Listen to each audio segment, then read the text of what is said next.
మన ఇల్లు ప్రకృతిలోని ఒక భాగం. ప్రకృతి నుంచి వచ్చిన వస్తువులతో మనం మన ఇంటిని నిర్మించుకోగలం.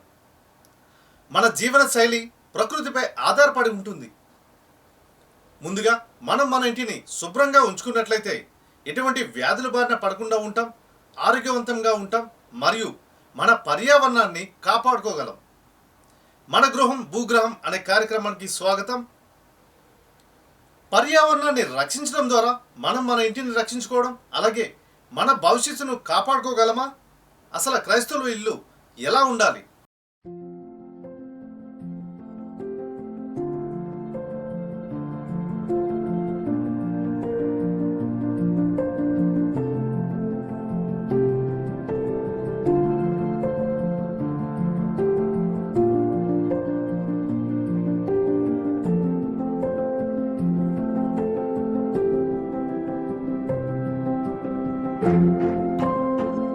మానవ సమాజాన్ని దేవుడు కుటుంబాలుగా నెలకొల్పారు. ఒక్కొక్క ఇంట్లో ఒక్కొక్క కుటుంబం. అటువంటి కుటుంబాల కలయికే సమాజం.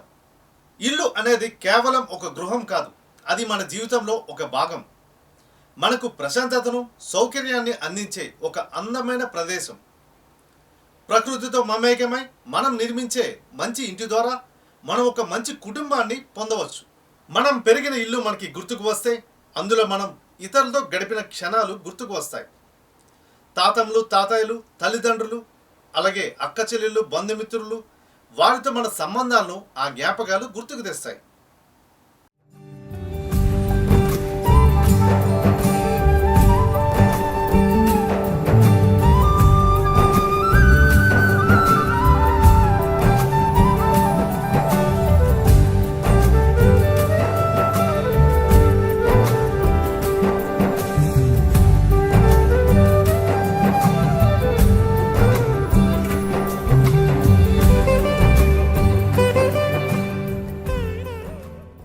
కీర్తనలు 127లో చూసినట్లయితే ప్రభువు ఇల్లు కట్టని ఎడ్ల దానిని కట్టువారి శ్రమ వ్యర్థమే అని ఉంది.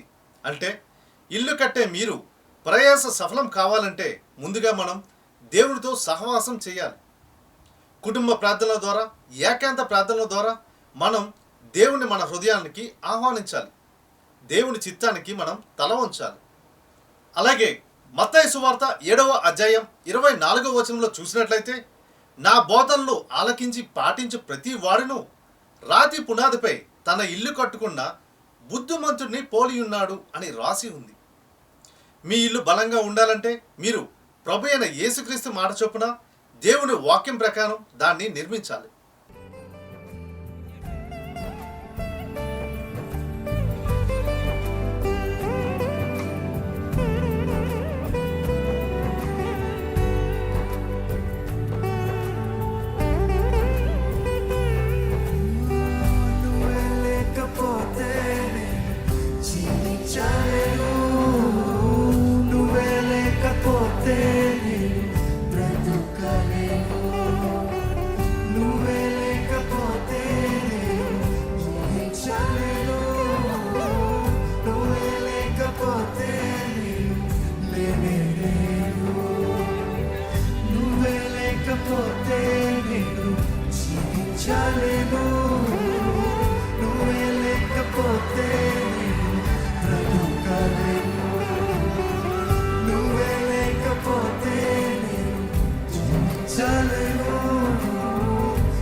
ఒక ఇంటిలో కలిసి కట్టుగా ప్రార్థన చేసే కుటుంబము ఐక్యతతో ఉంటుంది.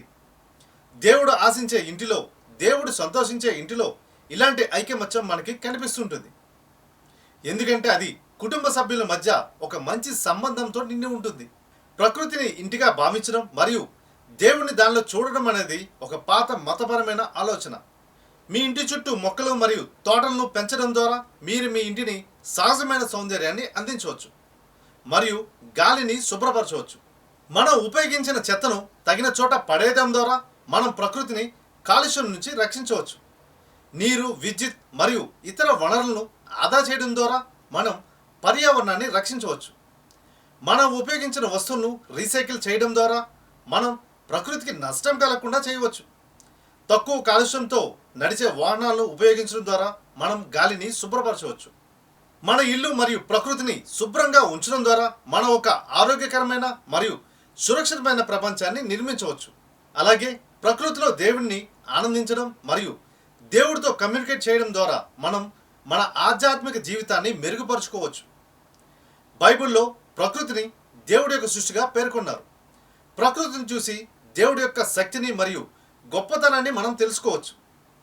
ఆదికాండం చదివేటప్పుడు సృష్టిపై దేవుని అధికారాన్ని మనం స్పష్టంగా చూడగలం. ఎందుకంటే బైబిల్లోని ఈ పుస్తకం విశ్వం దేవుని ఆజ్ఞ మేరకు ఎలా ఏర్పడిందో స్పష్టంగా వివరించబడి ఉంది. దేవుడు అలా ఉండాలని ఆజ్ఞాపించకపోతే ప్రకృతిలో ఏది సృష్టి ఉనికిలో ఉండదని మనం గుర్తుంచుకోవాలి.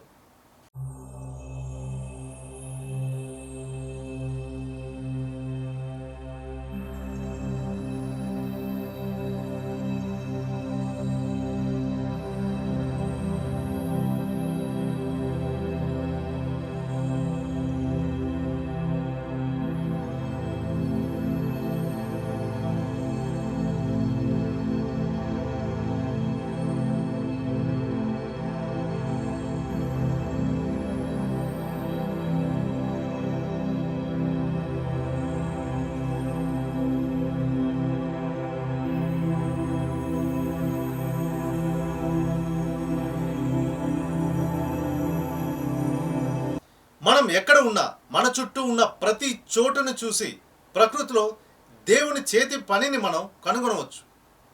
మనం చూసే ప్రతి జీవిలో, మనం ఎదుర్కొనే ప్రతి ప్రకృతి దృశ్యంలో, మనం సందర్శించే ప్రతి జలరాశిలో లేదా పర్వత శ్రేణుల్లో ఆయన హస్తం బలంగా ఉంది. ప్రకృతిని అభినందించడం మనం నేర్చుకున్నప్పుడు సృష్టి అంతట్లో మనం దేవుణ్ణి కనుగొనగలం.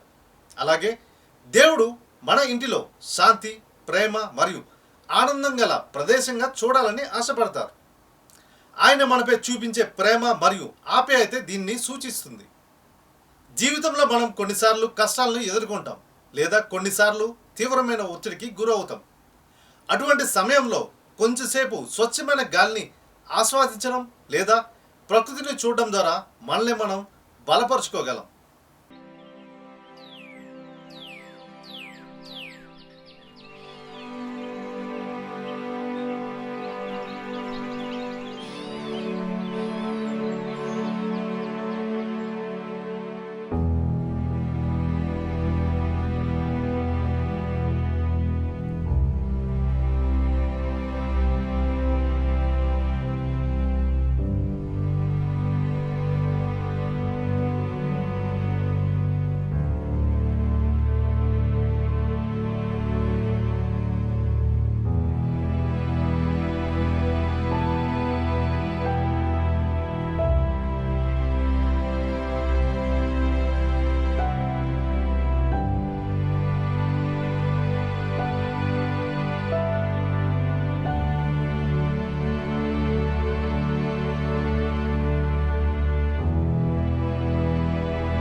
మీరు ఎప్పుడైనా ఎత్తైన కొండలు ఎక్కారా?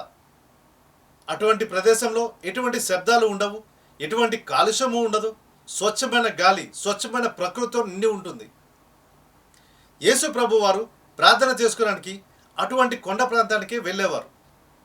యేసు ప్రభు వారిని చూసినట్లయితే ఆయన ఎక్కువసార్లు కొండ మీదకు వెళ్ళి ప్రార్థించేవారు, తండ్రి దేవునితో మాట్లాడేవారు.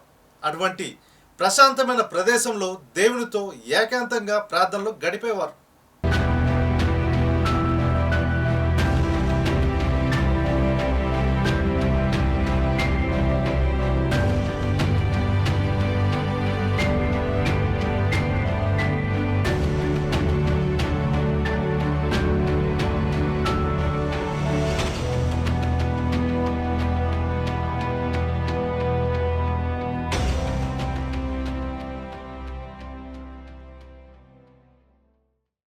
ఒక మంచి ఇంటిలో కుటుంబాల మధ్య అనుబంధం పెరగాలంటే వారు కలిసి సమయాన్ని గడపాలి.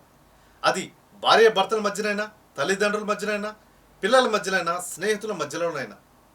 అప్పుడే వారి మధ్య అనుబంధం పెరుగుతుంది, ఎక్కువ కాలం నిలబడుతుంది. అలాగే దేవునితో అనుబంధం కూడా అంతే.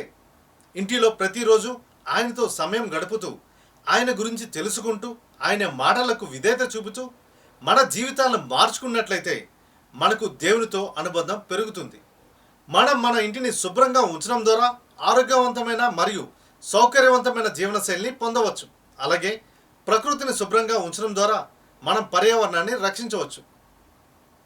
అలాగే ఆరోగ్యకరమైన ప్రపంచాన్ని రాబోయే తరాలకి మనం అందించవచ్చు. ఒక్క మాటలో చెప్పాలంటే ప్రతి క్రైస్తవుడి ఇల్లు ఎలా ఉండాలంటే ప్రకృతిలో ఉండే ప్రశాంతత మన ఇంట్లో కూడా ఉండాలి. శాంతి, సమాధానం, ప్రేమ మన ఇళ్లలో ఉండాలి. సొలొమోను ఇంటి వలె దేవుని మీద ఆధారపడే ఇల్లుగా మన ఇల్లు ఉండాలి. యెహోషువ ఇంటి వలె అది దేవుని కొరకు ప్రత్యేకంగా ఉండేలా మన ఇల్లు ఉండాలి. అబ్రహాము ఇంటి వలె అది నిరీక్షణతో మన ఇల్లు నిండి ఉండాలి. అలాగే తప్పిపోయిన కుమారుడిని తండ్రి ఇంటి వలె అందులో ప్రేమ, క్షమాపణ, కృప, సమాధానం నిండి ఉండాలి. అలాంటి ఇల్లు అందరికీ ఉండాలని ప్రార్థించుదాం. ఇది ఈ వారం మన గృహం భూగృహం విశేషాలు. చూస్తూనే ఉండండి రేడియో శాస్త్రీయ తెలుగు, మీ క్రాంతి స్వరూప్.